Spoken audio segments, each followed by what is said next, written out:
আপনারা নিজেদের অস্তিত্ব সংকট কিভাবে দূর করবেন সেটির দিকে মনোযোগী হওয়ার বদলে আপনার ছাত্র দলের পিছনে লাগছে। এখন উনি ছাত্র ফেডারেশন করতেন এক সময়, আমি দেখলাম আমাদের এক বোন, পরবর্তীতে উনি বৈষম্য বিরোধী করেছেন। আবার বৈষম্য বিরোধীর অনেক দুর্নাম বা সত্যিকার অর্থে তারা যে খারাপ কাজগুলো করেছে মানুষের সম্মুখে উনি তুলে ধরেছেন। আমরা তাকে স্বাগত জানিয়েছিলাম।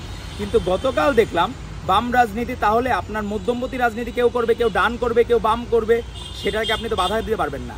আপনি উগ্র রাজনীতি, সেটাকে আপনি বাধা দিতে পারেন। যে কেউ যদি ধর্মীয় যেমন উগ্রবাদী রাজনীতি থাকে, অন্য উগ্রবাদী রাজনীতি থাকে, সেই রাজনীতিকে আপনি বাধাগ্রস্ত করতে পারেন।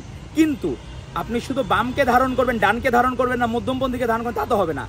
একটা দেশে একটা গাছে একটা ফুল যখন মুকুল ধরে, কোনোটা আম হয়ে যায়, কোনোটা মুকুলে থাকে, আস্তে আস্তে আম ধরে। একটা গাছে সব ধরনের বৈচিত্র্য হয়।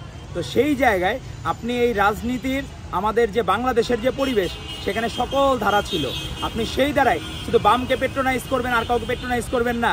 তো সেটি বাংলাদেশের মানুষ আপনাদেরকে, কিন্তু আপনি দেখেন বাম রাজনীতি আমাদের দেশে যখন থেকে এসেছে, তারা শিক্ষা প্রতিষ্ঠান ভিত্তিক কিছুটা তাদের লোকবল ছিল, তাছাড়া কিন্তু তারা কোনো জায়গায় রাজনীতিতে সুবিধা করতে পারে নাই।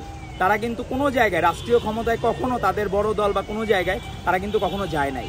তো সেই জায়গায় আপনারা নিজেদের অস্তিত্ব সংকট কিভাবে দূর করবেন সেটির দিকে মনোযোগী হওয়ার বদলে আপনার ছাত্র দলের পিছনে লাগছেন।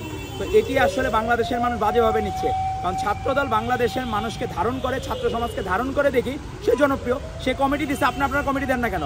আপনার প্রত্যেকটা হলে কমিটি দেন। কারণ আমরা জানি আপনাদের কমিটি দেওয়ার লোক নাই। এজন্য আপনারা বিভিন্নভাবে আমাদেরকে হেয় প্রতিপন্ন করার চেষ্টা করছেন, কিন্তু চেষ্টা করে লাভ হবে না। আপনারা বামের লেবাসে এক সময় দেখলাম আপনারা স্লোগান দিচ্ছেন যে রাজাকারদের বিরুদ্ধে, আমরা সেটিকে স্বাগত জানাই।